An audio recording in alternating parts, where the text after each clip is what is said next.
Gurita sering dijuluki sebagai ninja laut karena keahliannya dalam menyamar. Ibarat seniman ahli lukis, gurita melukis tubuh mereka sendiri agar serupa dengan lingkungan di sekitarnya. Gurita bisa mengubah diri dalam sekejap, bahkan jauh lebih cepat dari bunglon. Mereka berganti warna kurang dari sekejap mata atau hanya sekitar 0,1 detik. Karenanya, tidak heran jika para pemangsa yang lewat sering tidak menyadari sama sekali kehadiran gurita, seolah gurita sedang mengenakan jubah gaib di alam liar. Rahasia kemampuan gurita yang sangat hebat terletak pada kulit ajaib yang dipenuhi sel-sel khusus yang sangat canggih. Di bawah permukaan kulit mereka terdapat ribuan hingga jutaan sel pigmen mikroskopis yang disebut sebagai kromatofora. Setiap kromatofora berisi kantung kecil berpigmen warna yang dikelilingi otot-otot kecil berbentuk bintang. Kemudian, saat gurita ingin berubah warna, maka otaknya mengirim sinyal pada otot-otot tersebut untuk berkontraksi atau relaksasi. Dalam sekejap, kantung pigmen akan melebar atau mengecil, mengubah luas permukaan warna yang terlihat. Ibarat membuka dan menutup ribuan piksel warna di kulitnya, gurita dapat menampilkan pola warna yang diinginkan hampir seketika. Tidak cukup sampai di situ. Di bawah kromatofora gurita tertentu, juga terdapat apa yang disebut sebagai sel iridofor serta leukofor.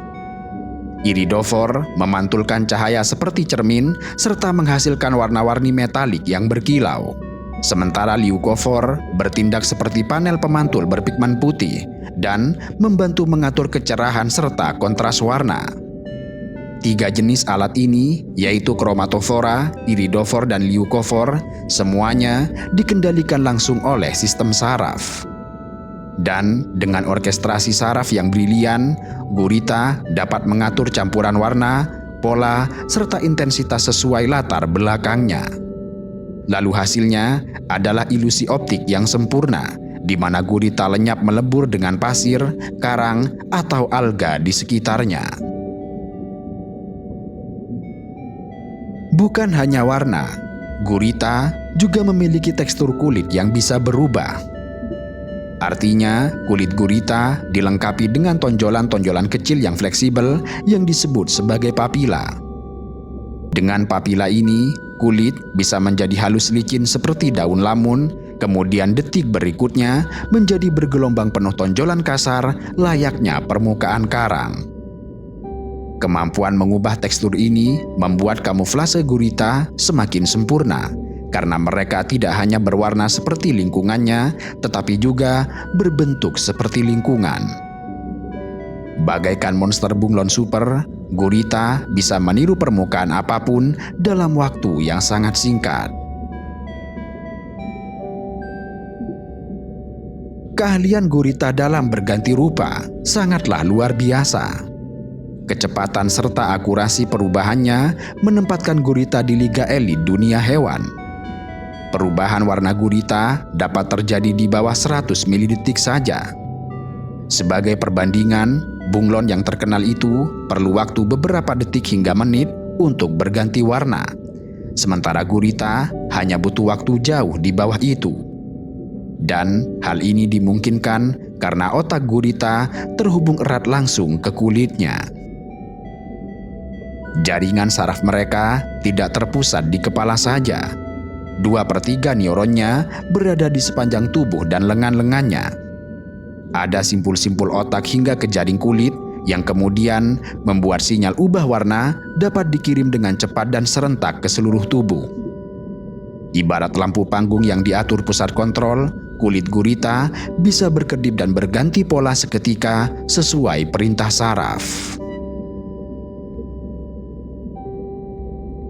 Keahlian luar biasa yang dimiliki oleh gurita tentu saja bukan sekedar aksesoris atau fitur untuk menambah kecantikannya. Lebih dari itu, keahlian tersebut memiliki tujuan yang sangat penting, yaitu untuk bertahan hidup. Gurita tidak memiliki cangkang pelindung seperti moluska jenis lain. Tubuh mereka lunak, ibarat sekantong daging tanpa pelindung di lautan. Dalam kondisi itu, bagi pemangsa, gurita ibarat paket makanan bernutrisi tinggi yang tidak berbalut armor. Singkat kata, hampir semua hewan laut besar akan mencoba memangsa gurita saat terlihat. Maka dari itu, gurita dibekali jubah tidak kasat mata sebagai kompensasi ketiadaan perisai fisik, di mana kemudian dengan kamuflase, mereka bisa mengelabui pemangsa hingga luput dari incaran. Selain untuk menghindari para pemangsa, kamuflase gurita juga berguna untuk memburu mangsanya. Gurita adalah pemburu oportunis. Mereka kerap mendeteksi mangsanya secara diam-diam dalam mode penyamaran, kemudian menyergap tiba-tiba tanpa memberikan kesempatan. Dengan berbaur dalam latar, gurita dapat mendekati kepiting atau ikan kecil hingga jarak serang tanpa terdeteksi. Jadi, meski kamuflase lebih penting sebagai pertahanan, manfaat sampingnya adalah menjadi senjata rahasia saat berburu. Tentu saja, kehebatan seekor gurita bukan hanya tentang kamuflase, sebab mereka juga dikenal sebagai jenius dunia hewan. Meski bukan mamalia, otak gurita mampu melakukan hal-hal yang biasanya kita asosiasikan dengan hewan cerdas seperti primata atau lumba-lumba. Seekor gurita memiliki sekitar 500 juta sel otak di tubuhnya, yang jumlah itu setara dengan jumlah neuron pada anjing. Yang mencengangkan, hanya sepertiga neuron itu berada di pusat otaknya, sementara sisanya, yaitu 2/3, tersebar di kedelapan lengan dan tubuhnya. Otak utama mereka berbentuk cincin seperti donat yang mengelilingi kerongkongannya, lengkap dengan lobus-lobus yang kompleks untuk mengolah informasi. Sementara itu, masing-masing lengan memiliki semacam massa jaringan otak mini sendiri. Artinya, setiap lengan gurita bisa melakukan banyak hal secara mandiri tanpa menunggu komando otak pusat. Lengan mereka dapat merasakan sentuhan dan rasa, bergerak mencari makanan di celah, bahkan bereaksi spontan menangkap mangsa dengan otonomi cukup besar. Pernah diamati, lengan gurita yang terputus pun masih bisa bergerak sendiri mengambil makanan dan mencoba menyuapkannya ke lokasi mulut yang seharusnya. Dengan demikian, gurita seperti memiliki 9 otak yang bekerja secara harmonis. 1 otak pusat dan otak lainnya terletak pada lengan. Semua otak itu bekerja bersama-sama dan memberikan kombinasi unik kendali lokal serta perencanaan yang terpusat. Ini seperti memiliki 9 pemikir yang kadang bisa bereaksi independen, tetapi tetap di bawah komando satu pemimpin. Karenanya, tidak heran jika gurita mampu menangani banyak hal secara simultan. Misalnya, mereka bisa merasakan tekstur benda dengan beberapa lengan, sambil lengan lain sibuk membuka cangkang kerang, sementara matanya mengawasi lingkungan di sekitar. Selain kamuflase dan kecerdasan, anatomi gurita juga penuh keajaiban, seperti memiliki 3 jantung, darah biru, otak donat, hingga lengan regeneratif. Berbeda dari hewan mamalia yang hanya punya 1 jantung, gurita memiliki 3 buah jantung di dalam tubuh mereka. 2 jantung berukuran lebih kecil bertugas memompa darah ke masing-masing insang, sedangkan 1 jantung utama memompa darah beroksigen dari insang ke seluruh tubuh mereka. Sistem 3 jantung ini efisien untuk hewan yang hidup di air, memastikan aliran darah kaya oksigen ke organ-organ tetap lancar meski oksigen di air lebih rendah daripada di udara. Uniknya lagi, ketika gurita berenang cepat dengan jet air, jantung utamanya bisa berhenti sejenak, sehingga gurita cenderung mudah lelah jika terus berenang lama. Itulah mengapa banyak gurita lebih suka merayap pelan di dasar laut daripada berenang jauh-jauh tanpa henti. Adapun darah biru, berarti bahwa darah gurita benar-benar berwarna biru, bukan merah seperti manusia. Penyebabnya adalah molekul pengangkut oksigen dalam darah gurita bukan hemoglobin seperti pada vertebrata, melainkan hemosianin yang berbasis tembaga. Warna biru itu muncul dari tembaga teroksidasi yang larut dalam darah mereka. Protein hemosianin ini sangat efektif bekerja di kondisi air laut yang dingin serta minim akan oksigen. Jadi, darah biru membantu gurita bertahan di lingkungan laut dalam yang dingin. Namun, apabila darah gurita kekurangan oksigen, maka darahnya akan berubah menjadi bening transparan, yang artinya darah biru mereka menjadi hilang seiring nyawanya.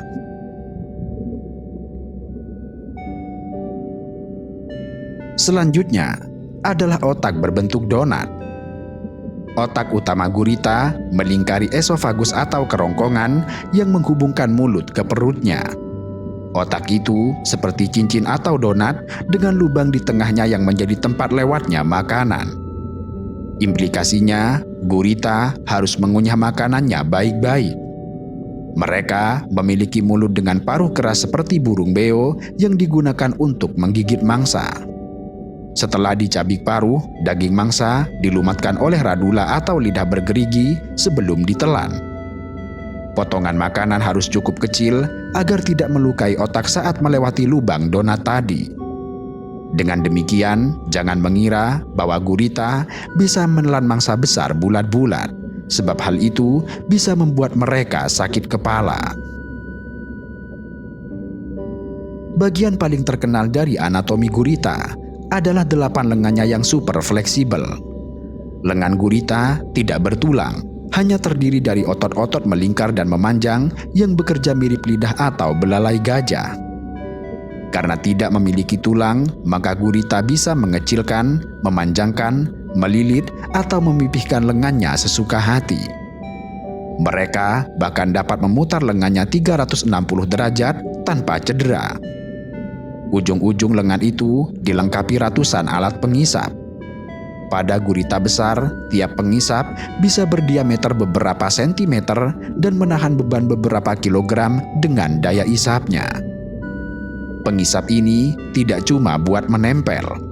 Di dalamnya terdapat reseptor kimia yang artinya lengan gurita bisa mencicipi apa yang disentuhnya. Maka bayangkan berjalan dengan tangan yang bisa mencengkram erat sekaligus merasakan rasa. Dan itulah yang gurita lakukan dengan lengannya saat menjelajah celah-celah batu mencari mangsa. Tidak hanya itu, lengan gurita juga sanggup meregenerasi. Artinya, jika putus karena diserang predator atau terpaksa dilepaskan, luka di lengan mereka akan menutup dan dalam beberapa minggu mulai tumbuh lengan baru.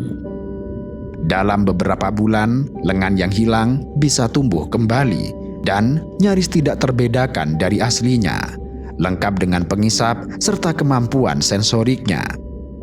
Kemampuan regenerasi ini menjadi semacam superpower yang memastikan gurita dapat bangkit lagi meski telah terluka.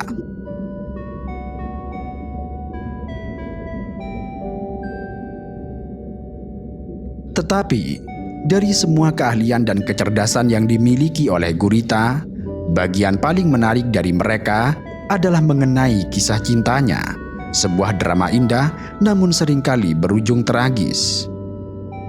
Gurita adalah hewan yang hanya kawin sekali seumur hidup, lalu mati tidak lama sesudahnya. Dengan demikian, seluruh tujuan hidup gurita dewasa seolah diarahkan untuk momen singkat ini, yaitu meneruskan keturunan meski taruhannya adalah nyawa mereka sendiri. Saat gurita mencapai usia dewasa, mereka akan mencari pasangan. Proses pacaran mereka bervariasi antar spesies.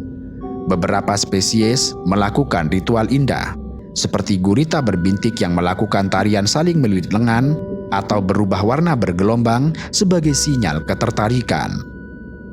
Namun demikian, banyak gurita lain yang kawinnya biasa-biasa saja, tanpa tarian atau keriuhan, seperti sepasang makhluk pemalu yang saling menjaga jarak.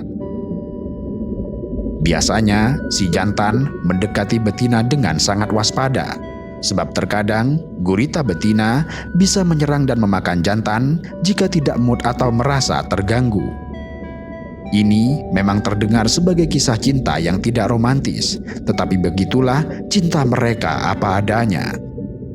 Karena itu, banyak gurita jantan kawin dari posisi agak jauh.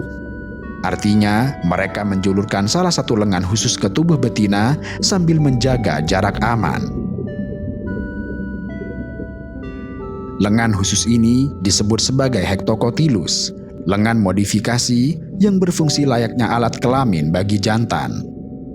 Hectocotylos biasanya terletak di lengan ketiga dari kanan. Alat ini memiliki bentuk yang cukup unik. Ada yang ujungnya runcing seperti suntikan dan ada pula yang ujungnya berbentuk sendok kecil. Namun yang pasti, di dalam hectocotylos inilah jantan menyimpan paket spermanya. Proses kawin gurita biasanya berlangsung singkat.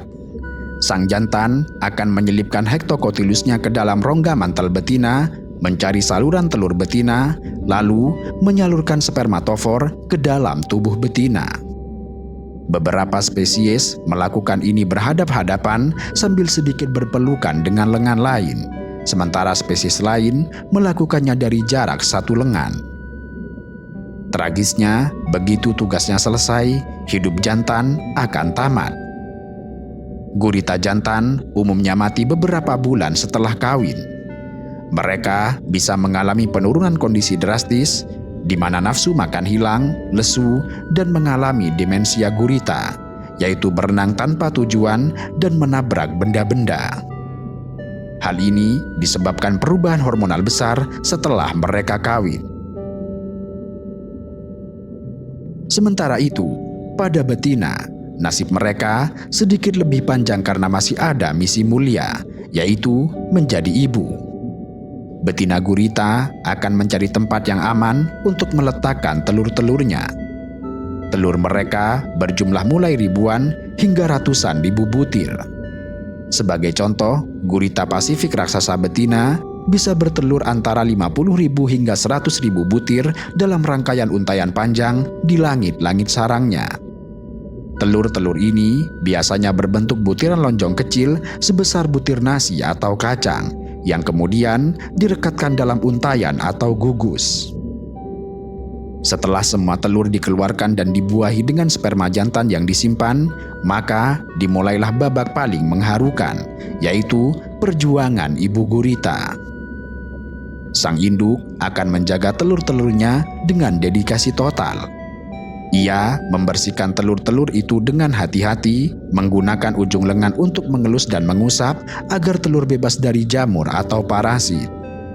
Ia juga membasuh telur dengan arus air yang ditiupkan lewat sipon, memastikan telur mendapat oksigen cukup serta tersapu dari kotoran. Dan yang paling dramatis, selama masa mengerami telur itu, induk gurita berhenti makan sama sekali. Ia tidak akan meninggalkan sarangnya untuk berburu karena khawatir telurnya dimangsa jika ditinggalkan. Lama penantian menetasnya telur cukup bervariasi. Pada gurita karang dangkal biasanya antara 1 hingga 3 bulan. Kemudian begitu telur-telur tersebut menetas, induk pun menghembuskan nafas terakhirnya. Hampir semua gurita betina bernasib serupa. Mereka mati tidak lama setelah telurnya menetas, bahkan yang masa mengeraminya singkat sekalipun. Kehidupan bayi-bayi gurita pun penuh dengan tantangan. Begitu menetas, biasanya di malam hari, mereka melayang keluar sarang dan langsung berpisah dengan ibu yang sudah tiada. Bayi gurita yang sebesar biji itu menjadi plankton yang hanyut di lautan, rentan dimakan ikan, sampai akhirnya yang beruntung tumbuh besar dan tenggelam ke dasar laut menjalani hidup soliter. Dengan demikian, lautan dipenuhi dengan anak yatim piatu gurita yang harus belajar mandiri sejak detik pertama kehidupannya.